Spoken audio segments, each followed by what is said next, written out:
Okay, so today's daf is Gittin daf Lamed Zion. We are second to last line on Lamed Vav Mabet. Last word on the line. We left ourselves with a cliffhanger of what's the source of this word pruzbul. We're talking about again the three different takanot that were made in order to make the world a better place. The third of which was the takana of Hillel, that we should have this thing called a pruzbul that allows people to collect debts that were owed, even though the Shemitah year has now passed.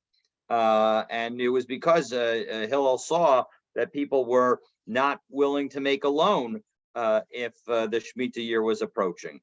And so now the Gemara asks, and again, second to last line on Lamed Vav Bet, my pruzbul, what in the world is this thing called a pruzbul? What's the source of the meaning? So Amar Rav Chisda, Rav Chisda explains, pros bule vuti, that the meaning is that this thing should be for the buli and the bute, essentially for the benefit of the buli and the bute. So what is this? Who are these buli and bute? So the Gemara continues, buli elu ashirim, as we turn to Lamed Zayin and Amud Aleph. The buli are the wealthy people. Diksiv the shavarti es gaon uzchem, that Hashem says that I'm going to break the pride of your might. Vitani Rav Yosef, and Rav Yosef, who was often the one who gave Aramaic explanations because he was blind, and so he would memorize the translation and be able to use the translation as his mechanism, so as that he wouldn't be citing verses from the Torah without the text in front of him. So Elu Bulos should be Yehuda. This is these are the Bulos, namely the wealthy of Yehuda. So the point is that this bulos, this is an indication that bulos means wealthy, and buti elu ha'aniyim. And then when it comes to buti, that's a reference to the poor. Diksiv have tavitenu, right? You're going to lend him. The point is that you should certainly lend, and the person who is poor is the one to whom the funds are being lent. So again, this idea of a pruzbul is that this was a document that was created to benefit the wealthy and the poor. Benefits the wealthy because it allows them to collect even after the Shemitah year, and it benefits the poor because it encourages the wealthy to make these loans. So that's interpretation number one. Amrle Rava Lulu Uza, Rava said to somebody who was a strange language speaker, as Rashi says, third line on Lamed Zayin Amud Aleph, she'enu medaber b'lashon ivri. This was somebody who didn't speak Hebrew. Hulauza. So that's what a lauza is, somebody who doesn't speak Hebrew. Va'oto shishal Rabba Himenu, and the Rabba Himenu, and the one that Rabba asked, Zos Haya Medaber B'lashon Pruzbul. He had used this language of pruzbul, and so Rava asked him what the story is that you use that language. Uperish lo, and he explained to him, Shil B'shono Paros Prusa Takana. So let's take a look, and we'll see back inside the Gemara. So my pruzbul, what is this pruzbul? So Amar Le Fursa de Milsa. It is an arrangement of a particular measure, of a particular established, so that it's the institution of some kind of mechanism. And so as a result, that's what we're talking about. So that's why a pruzbul. So this again was an institution of some kind of arrangement. And so there you go. And that arrangement was the mechanism that we call pruzbul. All right. So Amar of Yehuda, Amar Shmuel. So when it comes to pruzbul, so Rav Yehuda said in the name of Shmuel, Yisomim ain't strichen pruzbul, that orphans don't need a pruzbul. And specifically, we say that this is talking about minors, who are orphans, and so as a result, they are considered sort of the wards of the court, as we'll say. V'chein tani Rami bar Chama yisomim ein tzrichim prusbul. Similarly, Rami bar Chama taught that same concept. The Rabban Gamliel ubeit dino avi and shel yisomim, that Rabban Gamliel and his court were effectively the parents, served as the supervisors, as the overseers of the orphans. And so as a result, just as a court, as we'll see shortly on today, a contract that is given to the court is not subject to prosbul, so too, this is also going to be, this is like it's been given to the court. All right, so Tanan Hasam, so we have another Mishnah. This is a Mishnah in Shvius, Perek Yud, Mishnah Vav. Ein kosvin prosbul ella ala karka. That in order to write a prosbul, you need to have that the borrower has some land backing up the debt. Im ein lo mizakehu b'toch sadehu kolshehu. And if he doesn't actually have anything, well, then the lender can give him, as Rashi puts it, Ella ala karka. This is 1, 2, 3, 4, 5, 6, 7, 8, 9, 10 lines down in the narrow lines of Rashi. Im yesh karka, if lilova, if the borrower has some money, well, then that's the situation that one is allowed to write a prosbul. Delo tikno ella bisman shachov kashar rov shtarot. That when they established this concept of prosbul, it had to be a situation like most kinds of contracts, and contracts are generally written. Contracts of debts are written so that they can be collected against the field. Shehein nigvin minakarka, that those are written contracts are be able to be collected from ground. Dahavi milsa deshchika, because that's what's going to be more common. Rabbis aren't going to make a decree when it comes to something that's less common. Avid Rabbanan Takanta. They're not going to make a decree. And Rashi notes in his concluding remarks on this that even though the property may not be valued at a level that meets the entire obligations of the debt, as we will learn coming up, but we also learned this a few days ago, or maybe even a few weeks ago, karka kol shehu, that even a little bit of karka, ha'amran afilu mali machat, that even if it's just one a needle amount, gova malo kardom, you can actually collect a full axe value, meaning that you can collect the full amount, as Rashi said over there. Kemasa de katina ada Abaye, just as Abaye allowed with respect to a small field, that he was allowed the creditor to recoup the field several times when the debtor redeemed the field and took it back, so the creditor was able to again re-seize the field and force the debtor to redeem it a second time in order to get his full payment. Okay. Tosfos, on the other hand, says actually this isn't about this case of Abaye of the multiple collections, but rather maybe we can say that he actually cites an alternative opinion, which picks up on the first of the narrow line, second word on the line, Rabbeinu Shmuel Perish, Mishum de Karka Kol Shehu Shava Kol Achov, that de'ein ona lekarkos. We have a general principle of ona that says that if you charge more than a sixth of something, then you're not allowed to, more than a sixth more than it's actually worth. That is a void transaction. But we say with respect to real property that there is no concept of ona. There's no overcharging with respect to real property. But then Tosfos notes, in consistence with his position elsewhere, Bekasha de ha'amrinan de bittul mekach yesh lahem ad palka, that actually if you have a 50% overcharge, then you would be able to nullify the transaction. So there does seem to be some limit to it. So this explanation of Rabbeinu Shmuel may not be a perfect explanation, but we've now seen that there are two possible ways to understand this Gemara. Either we're talking about the reason that we can allow even a little bit of karka to allow us to write a prosbol is because, as Rashi puts it, we can recollect that same property over and over again if the lender redeems it. And according to Tosos, it's because we could give it an even greater value and potentially even have it worth the entire loan amount, even if it isn't really worth that amount, because really real property has no ona, there's no overcharging with respect to it.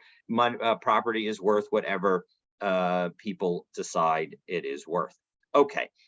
So, so when we say that there needs to be some minimal amount that the lender can give to the borrower in order to allow this and allow the prosbol to be written, how much does that need to be? So, Amrav Chia Bar Ashi Amarav Afilu Kala Shel Kruv, even a small Kala Shel Kruv, even a cabbage, a stalk of a cabbage. So obviously not a very large amount. And Amar of Yehuda, afilu hishilu makom l'tanur l'chirayim. Even if you were to just have enough space for an oven or a stove, kosvin alav prosbol, that's enough to write a prosbol. So Aini, is that really true? V'hatani Hillel ein kosvin prosbol ella al atzitz nakov bilvad. 1 second, Hillel said that a prosbol can only be written on the base of a flower pot that has a hole in it, meaning that that because such a pot is considered connected to the ground. So that implies again nakov in shein or nakov lo, that if it was had a hole, then it would be good. If it didn't have a hole, then it wouldn't be good. So then amai, why is that? Why, if it doesn't have a hole, v'ha'ika makomo, at least the place where the pot is located should be sufficient to be an amount of land. So who cares whether the pot has a hole in it? The fact that you've given an amount of space where the pot is located, shouldn't that be sufficient? So lo trika de manach asike. No, we're not talking about where somebody gives the ground itself, where it's where the pot is put on pegs. And so as a result, there's effectively no or very, very little amount of ground that we're talking about. And so as a result, as Rashi puts it, to manach asiki al gabiya itedot, that he puts it on pegs. Ve'ena karka shalo, and the whole ground is therefore effectively not his. Really, all you've given him is the peg right itself. So hilkach nakov havi kamachober. So when it's got a hole in it, well, now that earth in the flower pot is considered like it's attached to the ground. So as a result, that's totally fine. But v'she'enu nakov ein kan karka. But when it doesn't have a hole, then there's no connection to the ground space at all. And so as a result, that is not considered any kind of ground space on which one would then be able to write the prosbol. So again, a key concept in prosbol is the fact that the borrower has to have some real estate against which the lender has the ability to collect, and it's that real estate that allows the lender to write the prosbol.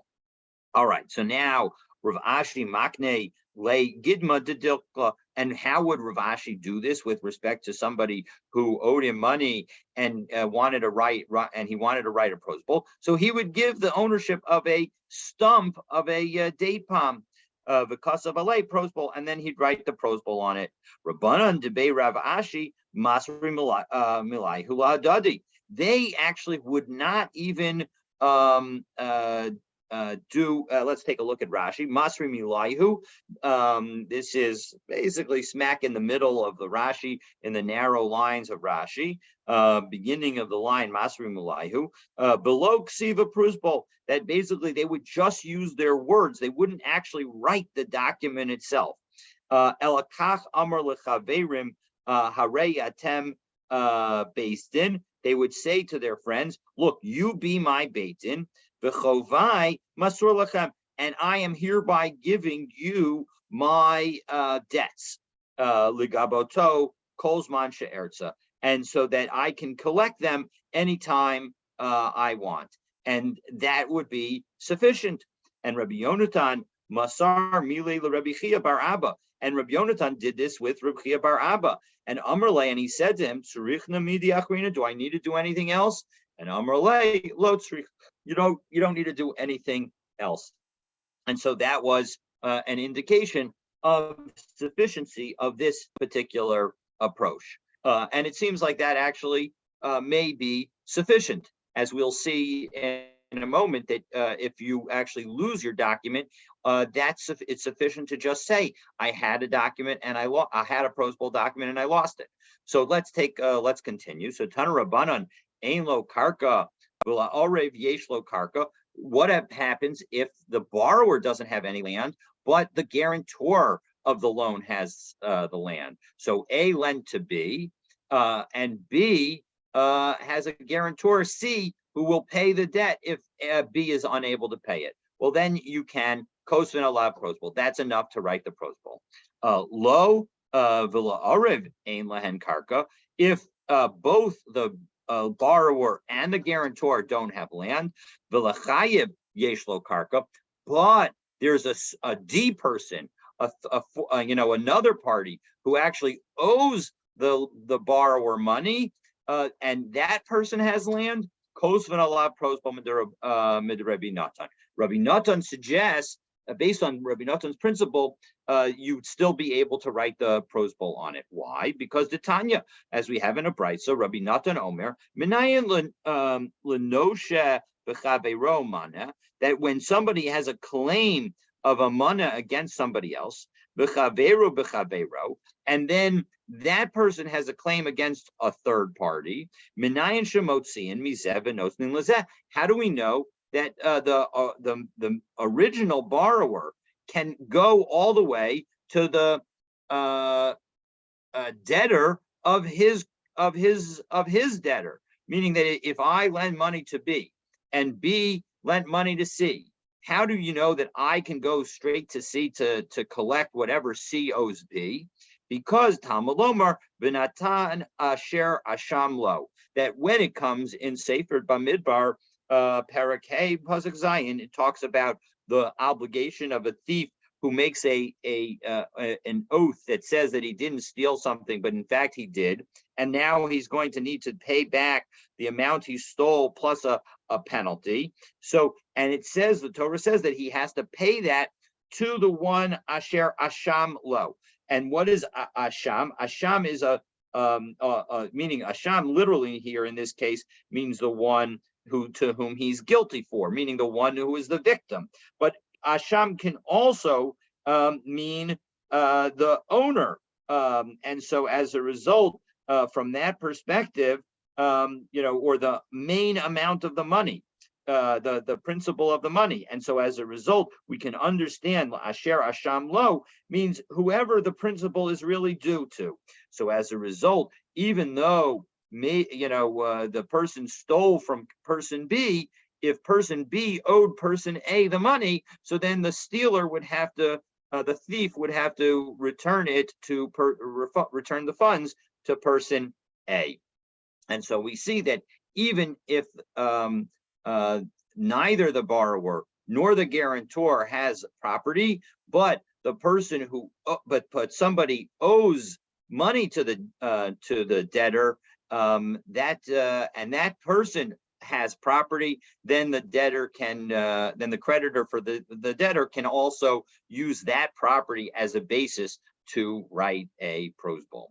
Okay, so Tanan Hassam, we learned in a Mishnah, this is a Mishnah in Shvius Perek Yud, Mishnah Aleph, Hashvius Mishametes as Hamalva, that the seventh year cancels a loan, Bain Bishtar, Bain Shalo Bishtar, whether that loan is written with a document or not in a document.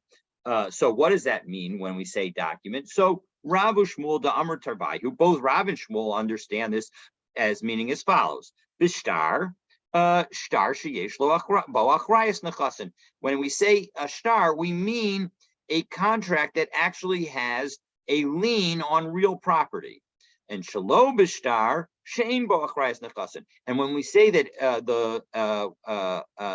without a contract, we don't literally mean that there's no contract, but we rather mean even if there is a contract, if there's no lien on real property. And of course, kol shekain malva al peh, and certainly something that was an oral loan without any kind of recorded contract whatsoever. However, Rabbi Yochanan, Rabbi Shimon ben Lakish, the Amri Tarvayu, the two of them, Rabbi Yochanan and Rabbi Shimon ben Lakish, say bishtar means shtar she'ein bo achrayas nechasin. That when we say a contract, we mean a contract in which there is no lien on real property. And shelo bishtar means malva al peh. And when you say that it does it without any contract, it means that it was done orally. Aval shtar sheyesh bo achrayas nechasin eino meshamet. But when it comes to a contract, a written contract that has the ability to collect from real property, well, then the seventh year, the Shemitah year, will not result in the relinquishing of that loan. So again, let's go through. So what is the two different viewpoints that we have now in our Gemara? We have Rav and Shmuel saying that any kind of contract gets eliminated with Shemitah, but we have Rabbi Yochanan and Rabbi Shimon ben Lakish saying all contracts will be eliminated by Shemitah except for those that can be collected from real property. So who do we paskin like? So initially we're going to say Tanya Kavase to Rabbi Yochanan to Rabbi Shimon ben Lakish. We've got a brisa that seems to be like Rabbi Yochanan and Rabbi Shimon ben Lakish. Shtarchov Meshamek, that when it comes to a written contract that gets relinquished, but the im yesh bo achrayas nechasim, but if it has the ability to collect from property, eino meshamet, then it won't get relinquished. And Tanya Idach, we have another brisa. Stiyim lo sada achas behalvaso, that if there was a particular field set aside for the loan to be collected, eino meshamet, then the loan does not get relinquished with Shemitah. Below owed, and not only that, even if there wasn't a specific reference to a specific piece of property, but rather it was a generalized claim that you could, a generalized commitment that all of the borrower's property could be used and is pledged to pay back the lender, eino meshamet, then the lender will not have the loan relinquished with Shemitah. So that would all seem to be very supportive of Rabbi Yochanan and Rabbi Shimon ben Lakish, but we'll see that that's not in fact how we paskin, because krivi de Rabbi Asi havale hahu shtara. So a relative of Rabbi Asi had a particular shtar to have ksiv be achrayas nechasin, and there was the right to collect property, real property, if it wasn't paid back. So Asala Kameh to Rabbi Asi, so he came in front of Rabbi Asi, and Amr Lei Meshamed o Ein Meshamed. So does this need to be relinquished with the Shemitah year or not? So Amr Lei, he said exactly as we would have said based on the two brises that we just cited. So, and as Rabbi Yochanan and Reish Lakish say, so what did he say? He said Ein Meshamed. It does not have to be relinquished. So Shafki va'asal kamei to Rabbi Yochanan, and yet he went in front of Rabbi Yochanan again. Remember, this is the same Rabbi Yochanan who said that if it was a written contract that can be collected from property, it is eino meshamet, and Amar lei meshamet, and yet Rabbi Yochanan said it is relinquished. So also Rabbi Asi, like Hameda Rabbi Yochanan, Rabbi Asi went back to Rabbi Yochanan and said, I don't understand. How can you say that? So again, I'm sorry, I think I skipped the word. So Shaki, but also like Rabbi Yochanan, he left Rabbi Asi and he went to Rabbi Yochanan and asked the same question to get confirmation of the initial answer. Teaches you maybe you shouldn't double check, but in any event, so now that Rabbi Yochanan said that it is relinquished, so also Rabbi Yossi l'kamei to Rabbi Yochanan. So Rashi came to Rabbi Yochanan to ask him, Amalei Meshamed or Eino Meshamed. 1 second, what did you say? Did you say Meshamed or Eino Meshamed? Amalei Meshamed. He says, yeah, no, it gets relinquished. relinquish. One second, you yourself with Reb Shimon ben Lakish were the ones who said that it does not get relinquished. So Amar Lei, Rabbi Yochanan explained, 1 second. Just because we had an idea of what we thought actually might be the law, does that, or what maybe should be the law, does that mean that we can actually change the practice? And the answer is no. So as a result, Amar Lei, V'hatanya kavase demar. Well, 1 second, but we got these brises that seem to be exactly like you. So Amar Lei, Dilmahi Beit Shammai. No, unfortunately, those brises, those could be according to Beit Shammai. And how does Beit Shammai and Beit Hillel come into this at all? Because the Amrei Shtar Ha'omei Legabos Kagavoi Dami, that there is a machlokus between Beit Shammai and Beit Hillel as to whether or not a contract that is ready to be collected, do we treat it as if it's already collected or not? And Beit Shammai says we treat it as if it's already collected. Well, if you have something that you can treat as if it's already collected, well, then that would explain why it would be Eino Mishameh, because it's as if it was already collected before Shemitah. But now we actually see that, in fact, when because we paskin like Beit Hillel, now these brises are no longer a proof, and we in fact paskin like Rav and Shmuel. And so we see that even a written contract with a lien on it does not, gets relinquished and does not get collected after Shemitah. So while it's clear that now we've reached the conclusion that a contract with a lien on real property is not enough to preserve a loan through Shemitah, we are going to now see that there are two bases for having a loan stay through Shemitah, and not just with the Prose Bowl, but something else as well. So Tanan Hassam, we've got a Mishnah.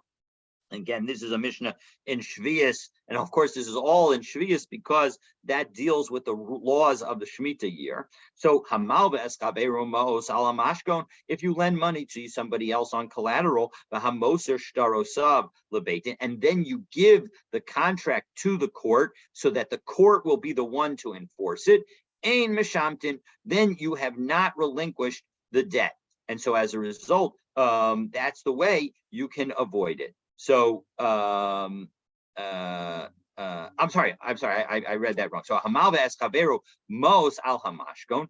One possibility is if you lend on collateral, that's method number one. And the Hamoser Shtarosav Lebeitin. And the second method is if you submit the contract to the court for the court to collect. So in each of those two cases, Ein Meshamtin. So then you will not have to have Shemitah cancel a loan. You don't have to relinquish it, and as a result, you will be able to collect even after Shemitah. So Bishlam Mosel Shtarosav Lebeitin. So the Gemara now is going to try to understand both of these two exceptions. Exception number one makes sense because the Tafse Lahu Beidina, right? The court is holding it. So, and as Rashi puts it, the Hafkaran Hefker, and what a court makes Hefker is considered Hefker. The Gabi Malva Lo Karinan Bay Lo Yigos, and it's not in terms of the role that the borrower plays, he is not going to oppress the one who is being collected from. And so he's not going to violate the Torah prohibition. Elamalva alamashkon, my timer. But when it comes to the person who's borrowing, who lent money on collateral, why does that result in the loan not being relinquished after Shemitah? So Rava Mishum de Tafislei, because the guy's holding it already, Rava explained. Well, Amrle Abaye wonders, Elamiata Hilvahu Vidar B'Chatzero de Tafislei. Well, 1 second, what if the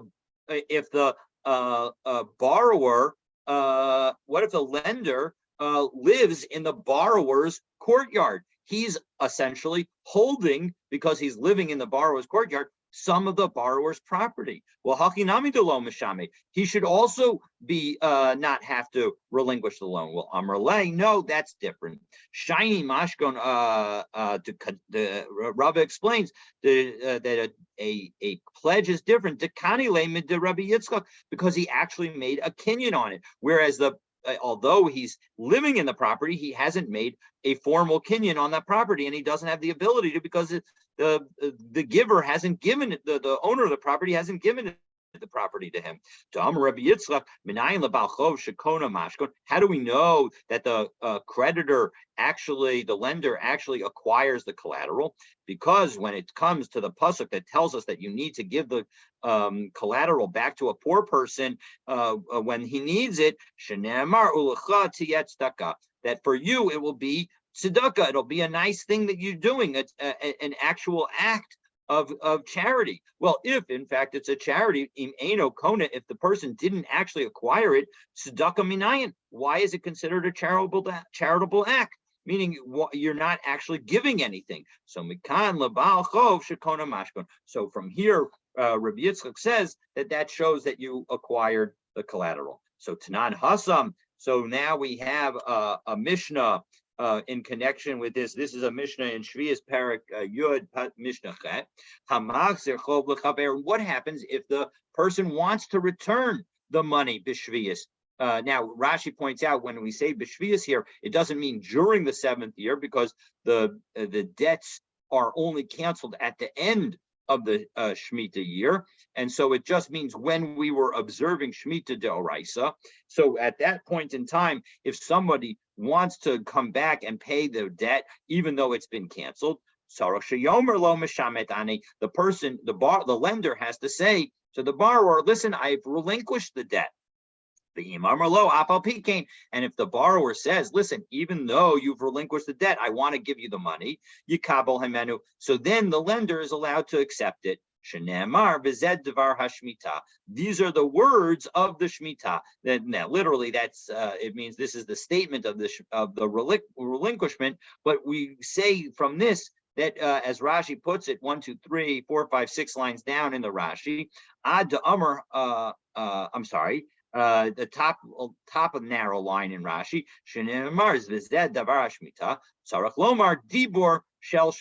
that the key is you just need to say the words of relinquishment. And once you say the words of relinquishment, if the person still wants to pay you, you're allowed to accept.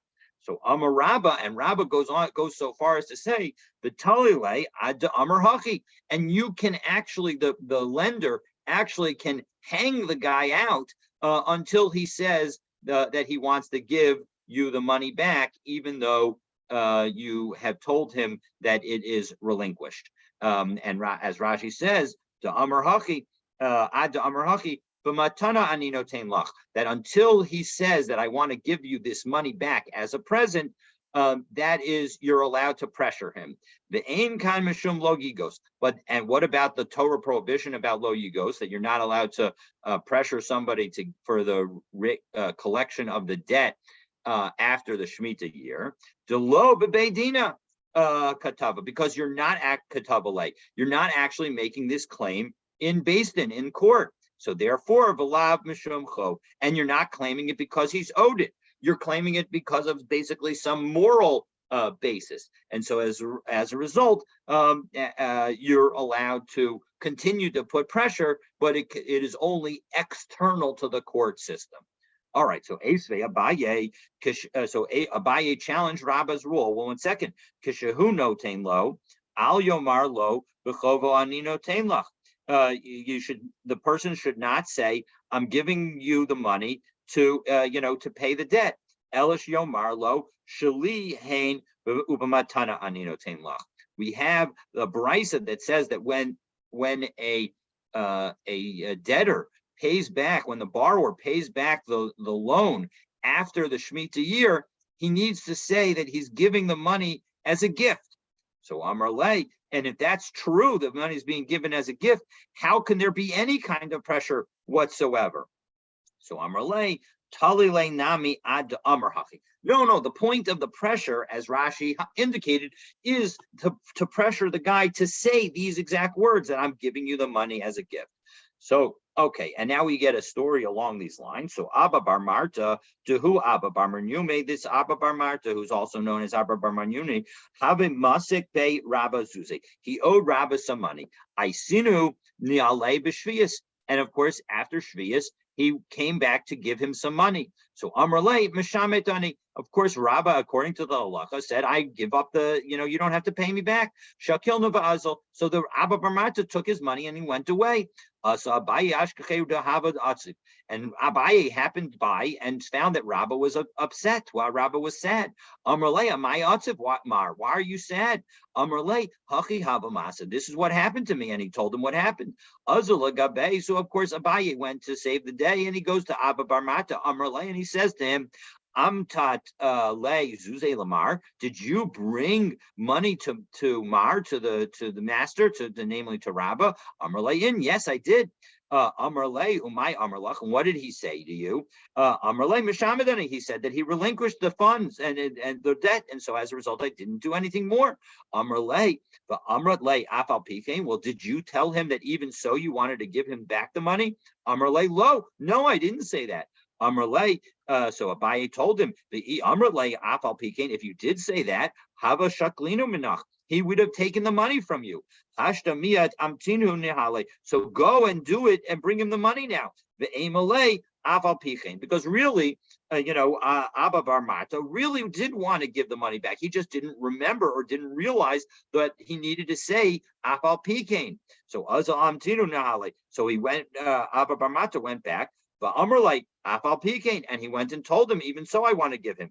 And shaklinu minei, and so Rabbah took the money from him. So Abba said, "Lo hava big daita b'hai tzur b'mirabanan miikara." It's remarkable that this person, who's a very knowledgeable person, he's a rabbinic scholar, and he didn't know that actually he needed to insist on that.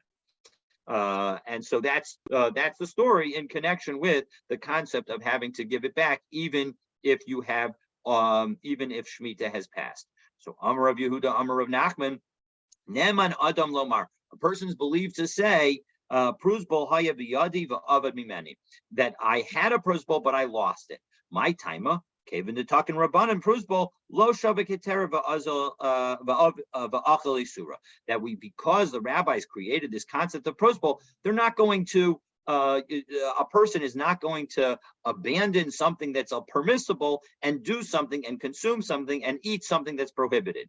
Basically, the idea, this is a concept that we have throughout much of Shas, that once we've created a method of doing something in a permitted fashion, we can assume that people, ordinary people, will do it in the permitted fashion. And here we've given the possibility, and so a person is not going to say if they lost the Prus Bowl, so then will say that they lost the Prus Bowl. So and we'll believe them because of course they would have done the Prus Bowl because that is the permitted method of collecting a debt after Shemitah. So kiyasul kamei de Rav, when a creditor would come before Rav, Amar lei midi prusbol hayalachava avad, he would actually to ask people the question: did you have a prusbol and was it lost? And could go and say Pesach picha li'ilemhu, and in that way he would open the mouth of the mute, which is a quote from Mishlei. But the idea is that sometimes we don't do that. Sometimes we will make people make claims. But in this case, because of this same concept of lo shava katera v'achal asura, that a person is going to do the permitted method, we're going to say that it's okay for them to, for us to rely on them when they say they in fact lost it. And Tanan, we have a Mishnah, v'chein bal chov shemotzi shtar chov.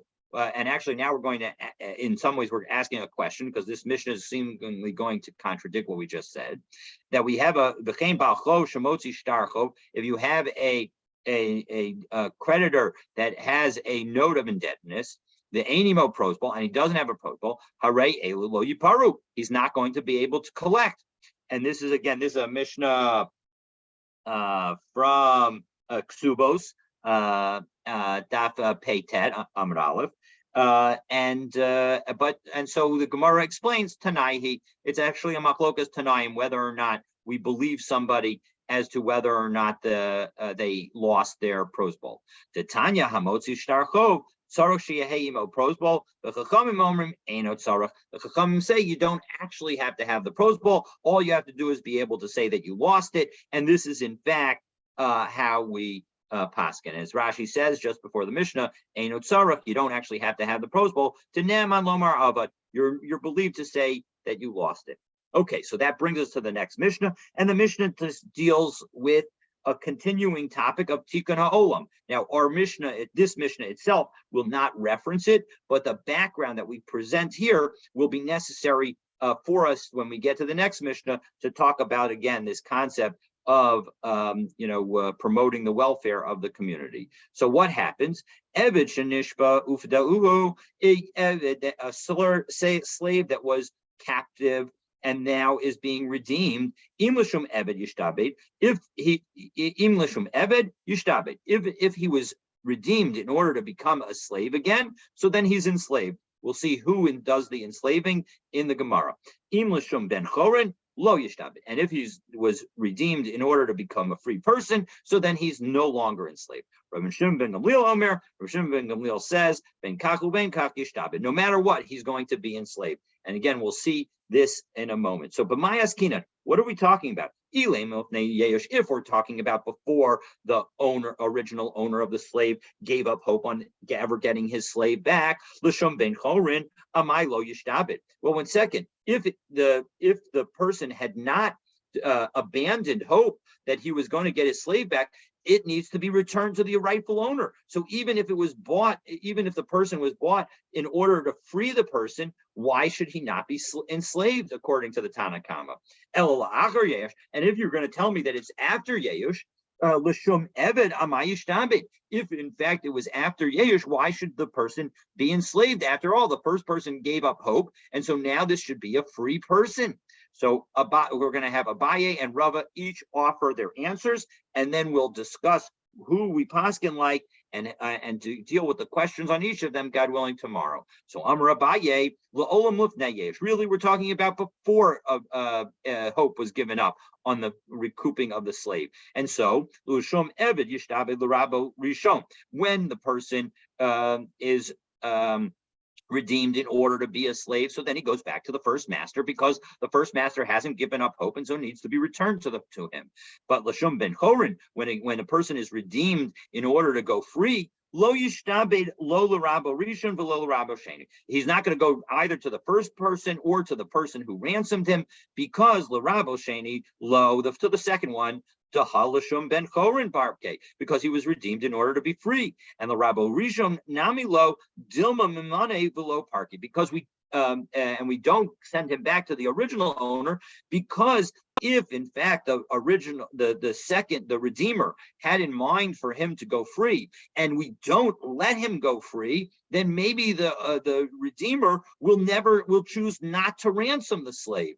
And so as a result, in order to encourage the ransoming of slaves, we're going to say that we're going to require the wishes of the ransomer of the person who pays the ransom to be observed. And so we'll allow this person allow the slave to go free.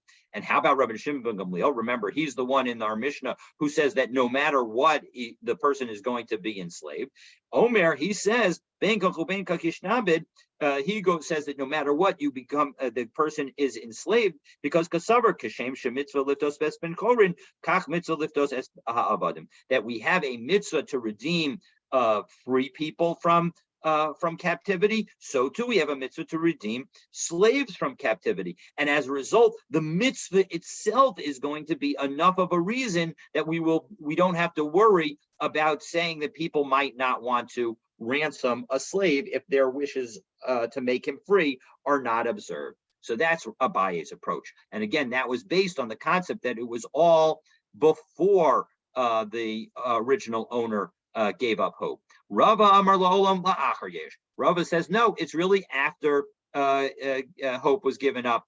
L'shum eved yishtabed l'rabo. And of course, if the person says that he wants to make the person his slave, well, rabo sheni, it's for the second master that he's going to be a slave. And l'shum ben chorin lo yishtabed lo l'rabo rishon v'lo l'rabo sheni lo. So l'rabo lo sheni lo. So v'lo rabo sheni. And if in fact the person was trying to free if the person who's paying the ransom was trying to free the slave, well then obviously he doesn't go back to his original owner because he gave up hope, and he doesn't go to the second owner because that wasn't the purpose. V'lo rabo sheni lo. why not to the second one? Because it was specifically reserved, ransomed in order for him to be free. And again, he's because it was after the giving up of hope by the original owner. So as a result, he also doesn't get it. So nobody gets it if nobody gets the slave if he's being redeemed to be a free person. And how about Rabbi Shimon ben Gamliel? Rabbi Shimon ben Gamliel Omer, bein kaku bein kak yishtabed, he should become a slave no matter what. Kidechizkiah, the Amar Chizkiah, bein kaku bein kak yishtabed, he should be a slave to the original owner. Shelo yehi kol echad beechad holech umapel atzmo l'gayasot. That we don't want the slaves to basically give themselves up to bandits to be captives,